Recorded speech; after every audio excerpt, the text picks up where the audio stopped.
Hi guys, Chris at the Ultimate Recycler. Excuse the echo, I'm in our laundry and we've got another repair job to show you today, or an attempted repair, and I guess if you're seeing it, it means it's successful. This Simpson Eziset 6.5 kilo washing machine we picked up out of a house deal recently. They said it was going okay. We actually had used it for a few weeks and it was working fine.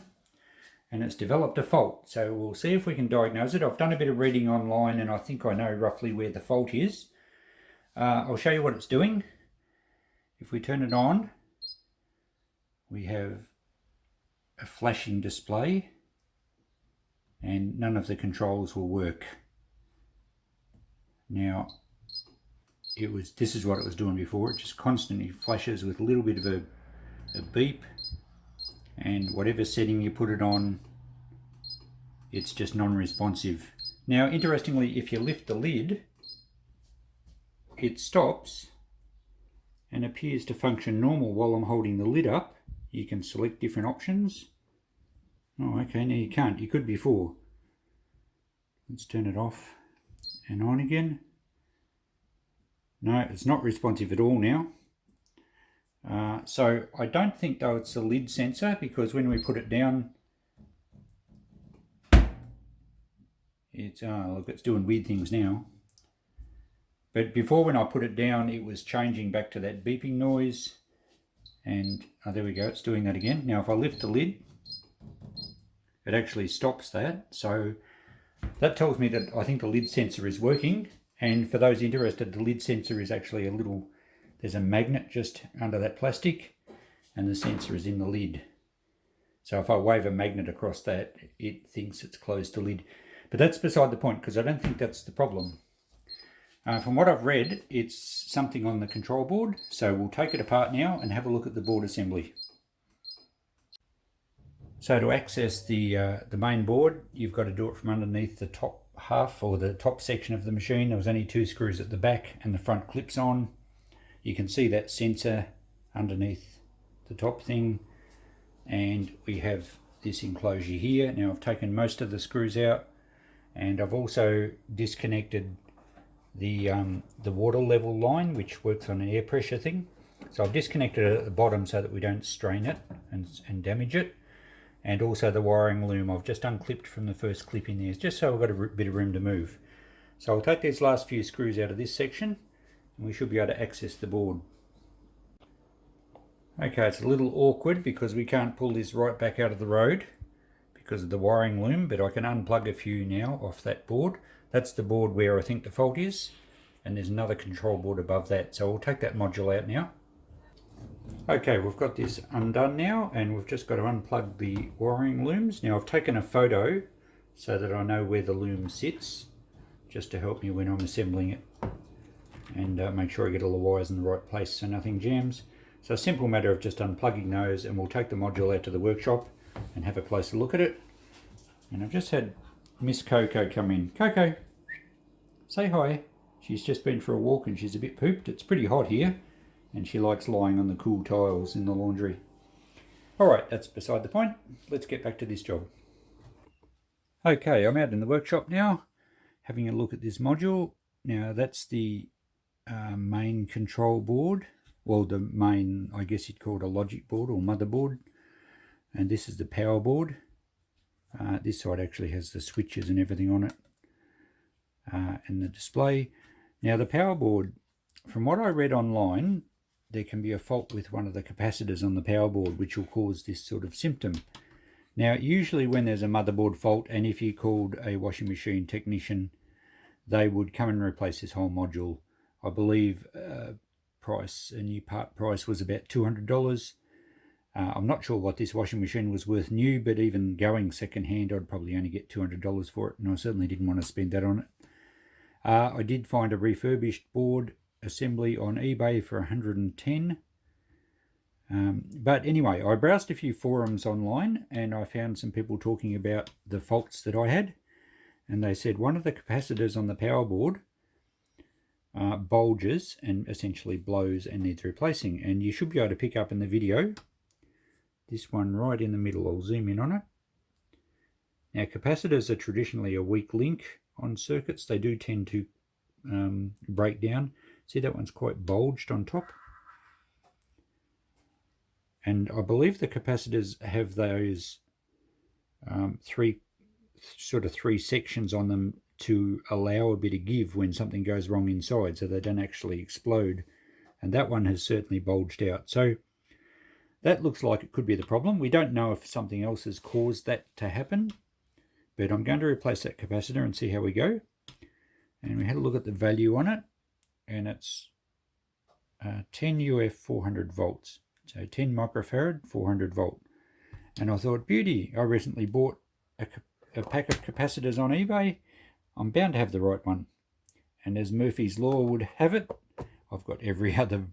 I've got some 10 microfarads, but the highest I go is 50 volt, which is the voltage rating it needs to be able to handle. So that was no good. And I thought, well, I didn't want to order one online because it's going to take ages to turn up and we kind of need to wash our clothes.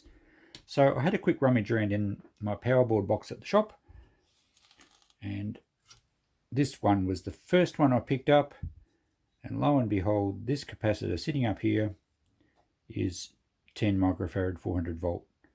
Bit of luck there, it's nice and flat on the top, and the bonus here is that it's actually been mounted high on the board, which means I'll have plenty of lead length to replace this one. So all's good so far. Now the next challenge is that this board is coated in a really thick resin, like a silicon type resin. I guess it's in a washing machine, they need to waterproof it. So I'm going to have to prise the capacitor out, and I'm going to have to get to the back of it, which means taking this board off somehow. I think it unclips. So I'll zoom this camera back out. So I'll try and unclip this board, and then I'm thinking, and I did read on this forum, that you have to drill a bit of a hole through the plastic housing to get to the back of the capacitor, because we can't take this board out. It's basically glued in with some sort of rubber compound. So we'll take this other board off and we'll have a look then. So that unclipped quite well, and we should be able to just pull it out of the road. Yep, that's just going to fold up. We've got a bit of wiring that end. I won't try, and they're not plugs. I'm not really sure how those wires push in there. And this end looks like a plug, so we should be able to take this out. Just give us a little bit more room to work.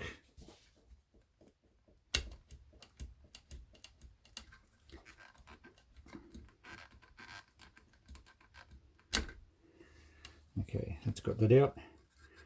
So we can lean that board out of the road.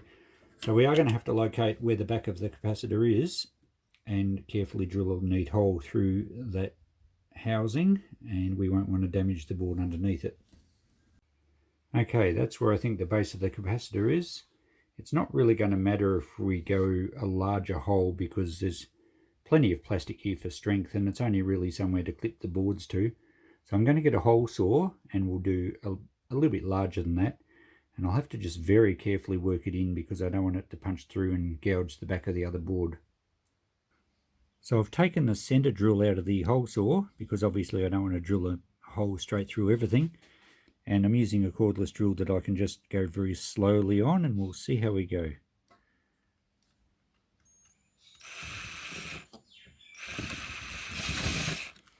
Yeah, holding it still is going to be the problem.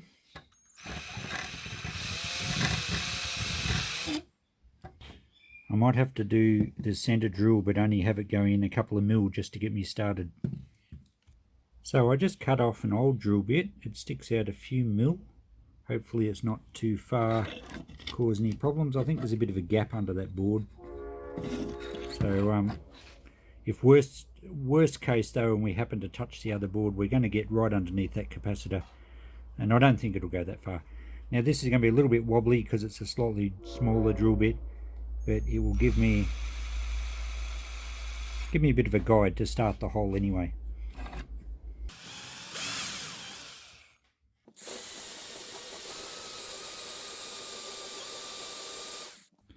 That's going well. It hasn't got right through the plastic yet, and it's getting me a bit of a channel to run the hole saw around.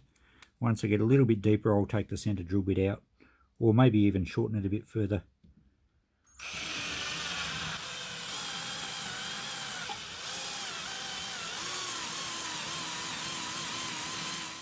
So I've taken the drill bit out now, and we've got quite a deep groove around there. I should be able to gently go through until we can remove that disc.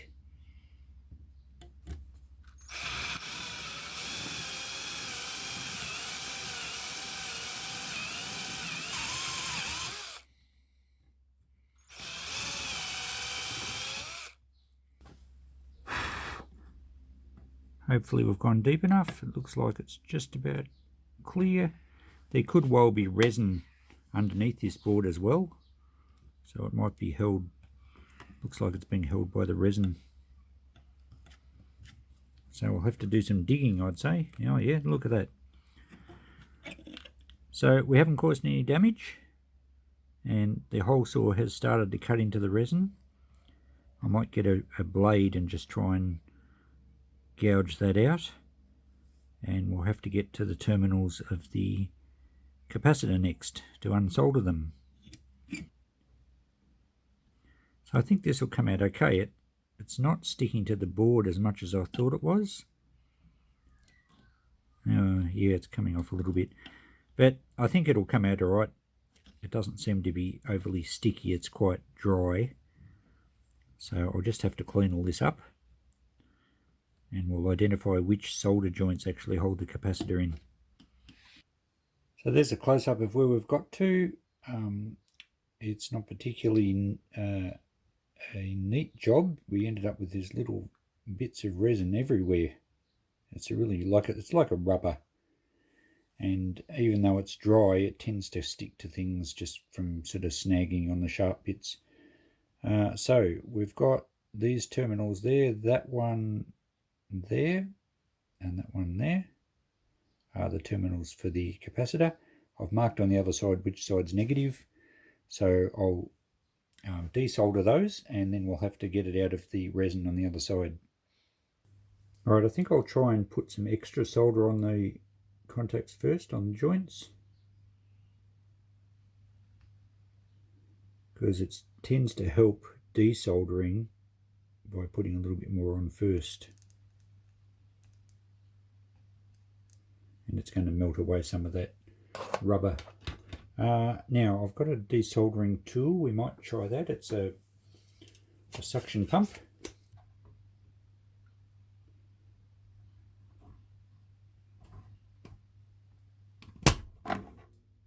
That worked pretty well. We'll try the other side.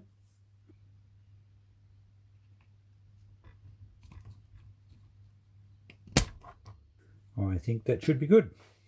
So the only thing holding that capacitor in now will be the rubber on the other side, and I'm going to have to try and run a blade around it. Yep, those leads are both free. Now I haven't run a blade around it, but I think it might pull out of the rubber anyway. Yep, there we go, the rubber's going to lift up. Beautiful, that's got it out. We'll have to clean up that spot a little bit, and then we can put our new capacitor in. Of course, we have to take it out of the old circuit first, so I better remove it from there. So I've just set the new capacitor in there, and the leads are plenty long enough now to solder on the other side. There we go, the leads are coming through nicely. Plenty of length there, so we can solder those in, trim the leads up. I've made sure the positive and negative are around the right way. Then I'm going to fill this whole disc with some silicone, and we'll smear a little bit around the top of the capacitor where it poked back in the hole, so that the whole union and circuit board will then be watertight again.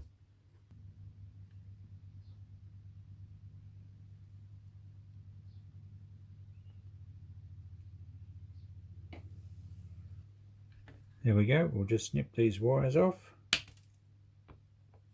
so that they can't short anywhere. And now we'll fill all that with silicone.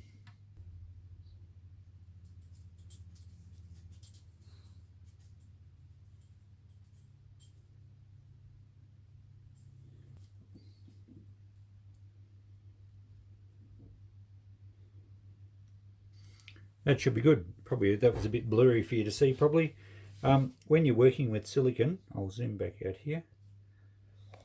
I've just used a Sally's All Clear multi-purpose silicon, and as you may or may not been able to see when it was zoomed in, I've filled that entire hole. And the easiest way to tool silicon is, if you're just doing a little bit, I just lick my finger and smooth it off, and when your finger's wet it won't stick to your finger and you get a nice smooth finish. And I think that sealed it up very nicely. We'll put a little bit around the other side, and then we can probably assemble this, and it can probably set in the machine. It won't matter. I don't think it'll affect it. Silicon can handle a remarkable amount of temperature, so even if it gets a bit warm, it won't hurt it. And we'll just put it back together tonight, give it a test, and then it'll be right to wash clothes. And the cap's back in now. It was a bit difficult to silicon around the base of it, but I managed to get it all sealed up, and you can see where I had marked the negative side, so there was no confusion as to which way it went. Right, we'll put this back in the machine. So I'm back in the laundry now. We've got all the board module assembled and the back assembly. Very fiddly these, to get all the plastic clips in with the wiring looms out of the road so nothing jams up. So you've got to be a little careful about that. But we're ready to assemble the top. I'll make sure the air pressure hose is plugged in on the bottom, the wiring back in that clip that I removed it from, and then we can plug her in and give her a test. Okay, she's back together. Moment of truth. Let's turn the PowerPoint on, and we'll select our regular wash. Look at that, that's promising. It's not flashing or anything now. We can change our options. Medium, high, no soak, 15, 30. Everything's working beautifully there.